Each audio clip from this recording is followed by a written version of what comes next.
Hey everybody, welcome to the channel. I'm Sheen, your host. This is Money Matters. Today, we're gonna talk about three stocks that I'm watching that I'm interested in as of May and possibly into June of 2020. So stay tuned for these three stocks. By the way, if you're interested in getting 2 free stocks and you wanna support my channel, consider subscribing using my link below to WeBull, or sign up for a WeBull account. If you sign up for a WeBull account and you deposit at least $100, they will give you 2 free stocks. Also, you could try out Robinhood. Use my link in the description below. You also get 1 free stock and also helps out the channel. If you like what I'm doing, consider subscribing. Give a thumbs up. That helps out the channel, pushes my videos to other people, helps to spread my channel. I have over 100 subscribers now. I thank each and every one of you. Thank you so much for helping grow this channel. If you like what I'm doing, please do give a thumbs up. Consider subscribing if you haven't yet already. Also, check out my other videos. I do a lot of videos about money, finance, how to grow your money, how to invest your money, how to make money work hard for you. With that said, let's get started. So here are the 3 stocks that I'm really interested in, that I have my eye on in May and in June of 2020. The first one is actually not a stock, it is an ETF, and it has been really popular in the past few weeks on the investing community. It is USO, United States Oil Fund. So honestly, I didn't know anything about oil and commodities. I'm completely new to oil and commodities in general. But I did some research into USO and what they're doing, what they have done, and the whole thing that happened back in May with their contracts dropping to negative. I believe it went down to all the way to negative $20 or negative $30. So I did some research and I like what I researched. I like what I came up with, and it was enough for me to just put a little bit of money into it. Definitely not a lot, because honestly, I'm not comfortable dealing with commodities, dealing anything that has to do with commodities. So basically, USO is trading for $21.63 as of today. They have a 2.576 billion market cap. And so here is my account. I have roughly 18 shares at $149, $150 roughly invested. And that is currently up $29.25. That is 19%, 19.5%. And I just got into this position, last week, so I'm pretty happy with it. 19+% increase in less than 7 days. I'll definitely take it. We'll see how high it goes. But basically, the whole deal with USO is they're investing in future contracts for oil, specifically WTI oil, West Texas Intermediate oil. So the whole deal that happened in May, you probably heard it all over the news that oil prices went to the negatives. And so what actually happened was the contracts to accept the oil went into the negatives. So essentially, the contracts were basically worthless. So traditionally, USO invests in the next month. So right now we are in May. They would invest in June contracts. They would put all their money and buy June contracts. And so what happens when June comes around, they're hoping that those contracts are worth more by the time they are ready to sell them, or they're ready to get rid of them. So they hold it for 1 month and then they sell it and then they buy the next month. But what was happening was for instance, in May, they bought the May contracts for, I forgot what it was, but they bought the May contracts for a certain amount of money, and then the contract went to negatives, went to zero, essentially worthless. So what they're doing now, and that makes sense to me, and that's why I decided to get into this position, is they're spreading out their bets over a longer period of time. So they're no longer just buying the next month's contract.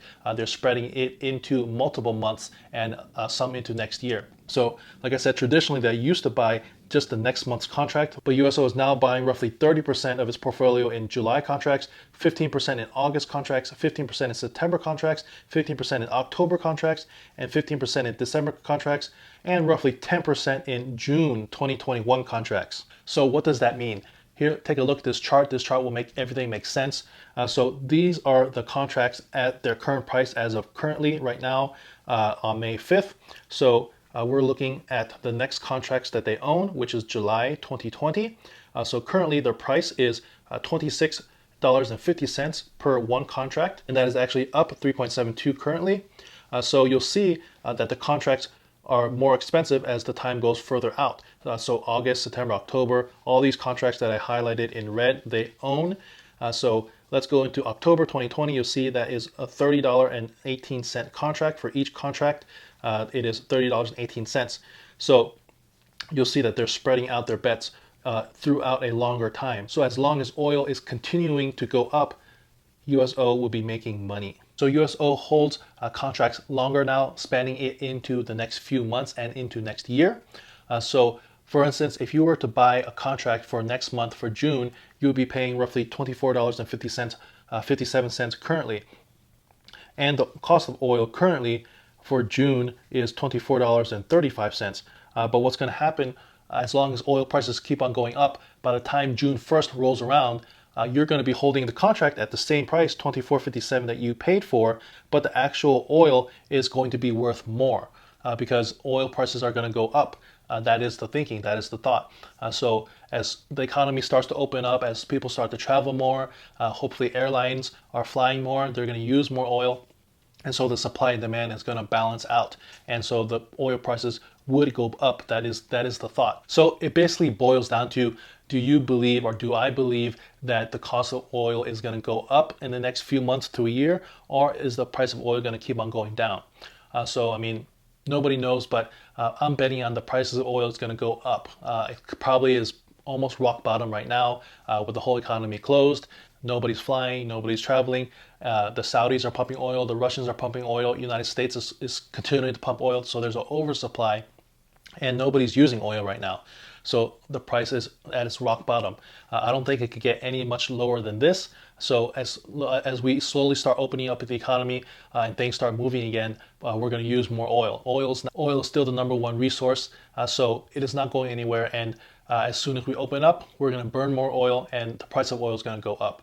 So that's what I'm betting on, and that's what USO is betting on. So as long as oil prices go up higher consistently, it doesn't have to go crazy high, but as long as it goes higher every month, then USO is going to do good, and anybody invested in USO is going to do good. All right, number two. Number two is Square. I'm dying to get some shares of Square. Right now, I just think it's too expensive with the whole economy shut down, with a lot of people that use Square. Small businesses are not able to open, and if they do open, they're opening at like 50%, 25% capacity. So I don't see why Square is so overpriced. It's roughly trading at 66 cents a share currently. They are a $29.35 billion market cap company. Just back in March, they were trading down into the 30s. Now they're trading at $66. So with the economy basically still shut down, some states are trying to open up. All these customers, all these vendors that use Square, they're going to see a hit to their revenue, and therefore Square is going to see a hit to their revenue. Actually, Square is reporting their numbers tomorrow, so it's going to be interesting to see what their numbers are. So I put out a video a few days ago about Square. I went through my whole thesis of Square. I'll link it in the description below if you want to check out that video. But I'm going to summarize basically Square has changed the game as far as the small and medium-sized businesses. When they came on the scene, or before they came on the scene, it was really hard for small businesses to get up and running. You had to jump through a lot of hoops and go to the bank, apply for a merchant account, rent their equipment, fill out all these papers. So it was a big hassle for a small business to open up and start accepting credit cards. And now you have to accept credit cards if you want to run any type of business. And when Square came on the scene, they had these Square little devices. You just connect to your smartphone, download their app, and you're ready to take credit cards. It changed the whole game for the small business. They have evolved since then. They're doing e-commerce. They're doing cash registers, full point of sale units. So Square has really changed the game, and they're growing exponentially. Here are their revenue. This is their income statement. So from 2016, they had 1.7 billion in total revenue, up to 4.7 billion in 2019. Total net income went from negative 171 million to 375 million in 2019. But the most exciting thing about Square is actually their other platform called Cash App. So Cash App is their competitor to PayPal's Venmo.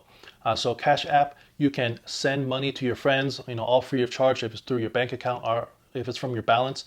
So go to a coffee shop or something, somebody buys something, you pay them back. So you could do that. You could also buy stocks. You could also buy cryptocurrency in the Cash App. In the future, they're talking about doing payment services. So you could, if you're an employer, you could pay your employees through the Cash App. So it's all within one ecosystem. So say if you use Square in your store, if you're the employer, you do everything through Square. You could also pay your employees through the Cash App. So everything is in one ecosystem. You don't have to have like a separate platform for payroll services. It's going to be all in one beautiful wrapped up platform that you could basically have all your money in, and the money would never have to leave. Also, Cash App is looking into different currencies, so you could send money to different countries and basically avoid all the currency exchanges, all the fees. Basically, you could just have all your cash in one app. If you're in this country, you'll be able to send money to another person. It will be universal. So that's going to be a big changer. That's going to be a huge interruption to the whole banking system. So this is actually what Elon Musk envisioned when he started PayPal. What he wanted to do with PayPal is basically what Square is doing. Basically having a whole ecosystem that you would never have to take the money out of the ecosystem. Think about it right now. And like, you get your paycheck through your bank. It goes into whatever bank. Let's just say Wells Fargo. It goes into Wells Fargo. If you want it to buy a stock, you have to transfer that money into, let's say, Robinhood, and then you invest in Robinhood, and then you made some money. Then you have to take that money out, put it either back into Wells Fargo for you to swipe your debit card. So you're transferring money back and forth through these different ecosystems. But if you had everything all in one ecosystem, the money would just stay there. The money would just stay there, and the money being there is a big benefit to Square, because they use your money basically to invest in other things. You would never have to take your money out of the platform. So it's going to be a big interruption to the whole banking system. Essentially, if Square is successful, there will be no need for banks. Square will be able to handle everything. All right, number three is Carvana. Carvana is a used car company. I personally have used Carvana. I bought a car through Carvana, I think it was back in 2017, and my experience was amazing. It was literally the best car buying experience I ever had. I did everything online. I went to pick up the car. I was in and out in less than 15 minutes. I traded in my car. All the paperwork was done. I just pulled up. My car was ready. I just gave them my keys. I didn't even really take a test drive. I just took the car and just drove away with it. All the paperwork was pretty much done online. I signed one or two papers at the time, and then that's it. I was done. In and out, no hassle at all. So Carvana is trading for roughly $86 right now. It was down into the lower 40s and upper 30s back in March. I really wish I would have got into Carvana back then, because I really do believe in Carvana and what they're doing. They are currently a $14 billion market cap company. So here is from 2017 when they first went public, IPO. They're basically only operating in the East Coast, basically Florida, Virginia, New Jersey, Philadelphia, Georgia, and Texas. And now just fast forward roughly 3.5 to 4 years and look at their growth. They have market share in roughly the whole Eastern United States, Southern and Southwest United States. Carvana recently made it into the top 10 of used cars. They took the number 8 spot. Number 1 spot is currently still CarMax. So here are their numbers, very impressive. From 2014, they sold 2,105 units. Fast forward to 2019, they sold 177,549 units. That's a 47% increase. In fact, in 2019, they sold more units than they did total in 2014 through 2019. Their revenue growth is just explosive, 101% revenue growth. So in 2014, they had $42 million in revenue, jumping to $3.9 million in 2019. So they only had 3 markets in 2014. When they went IPO in 2017, they had 44 markets. Fast forward 3 years in 2019, but then in 2019, they were in 146 markets. So they're known for these car vending machines. They had 1 vending machine in 2015. Now they have 23 vending machines in 2019. So these vending machines are pretty cool. I'll show you a video of the vending machine right here.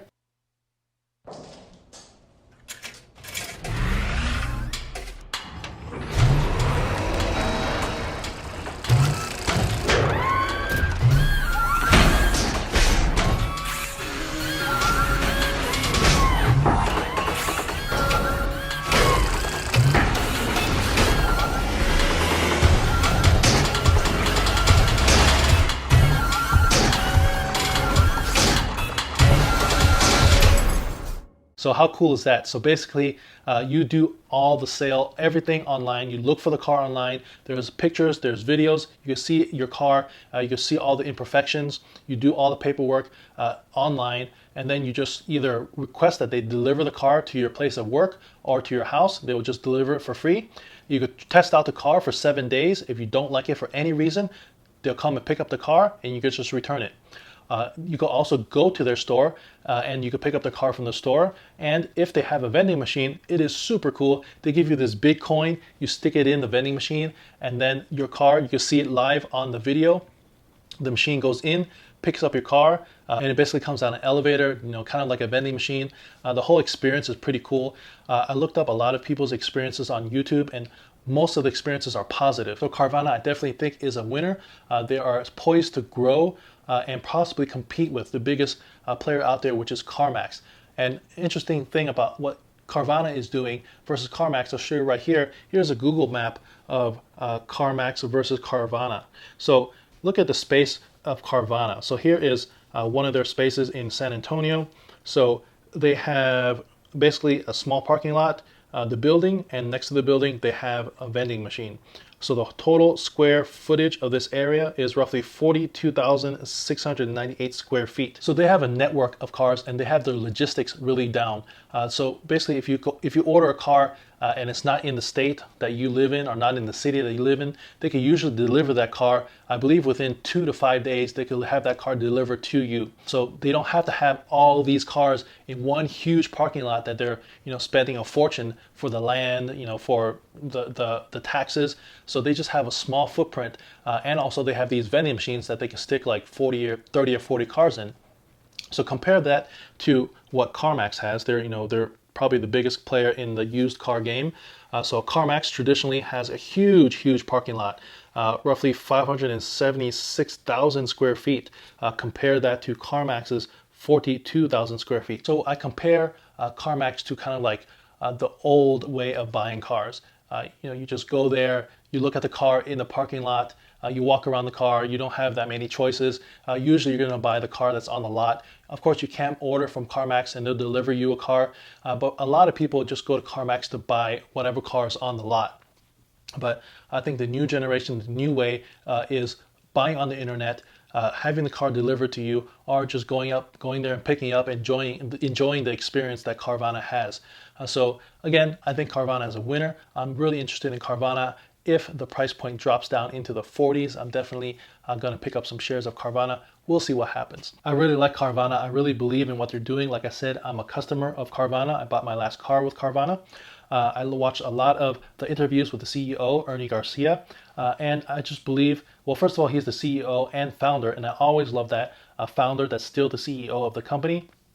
So Carvana is his baby. So that has value in itself, but also he has set out to solve a problem. Nobody likes buying cars. Shopping for a car in the States is just the worst experience. For the most part, you go to a dealer, you sit down, it's a back and forth. They try to squeeze every dime out of you. They go back, they talk to their manager, they come back, they give you the spiel, they go back to the manager, and it's like a back and forth. You end up spending like hours and hours until they wear you down, until you just are pissed off and you leave, or you just break down and you agree to the price. Basically, that's the way it is buying a car with the dealer network, which was the majority of all car sales. So Carvana saw this problem and set out to solve it. So I think they did a great job. The price is the price. You get a warranty. You can extend that warranty. You do all the sales online. You sign everything online, and you just have the car delivered, or you have it picked up. Literally, I purchased my vehicle in about 30 minutes of online, and then roughly 15 minutes in the store, and I was out. So I really like Carvana. I think it's a winner. I think it has an awesome business model. So I'm really interested in Carvana. As long as the price dips down a little bit, I'm interested in it if it's dipped down into maybe the 40s or 50s. But I'm keeping an eye on Carvana. But thank you guys for watching. Those are the 3 stocks that I'm interested in and that I'm keeping an eye on for this month and for the next month. If you like what I'm doing, consider subscribing. Check out my other videos. Give me a thumbs up. It really helps out the channel. Pushes the YouTube algorithm, spreads my channel, spreads my video to other people. Catch you in the next one. Peace.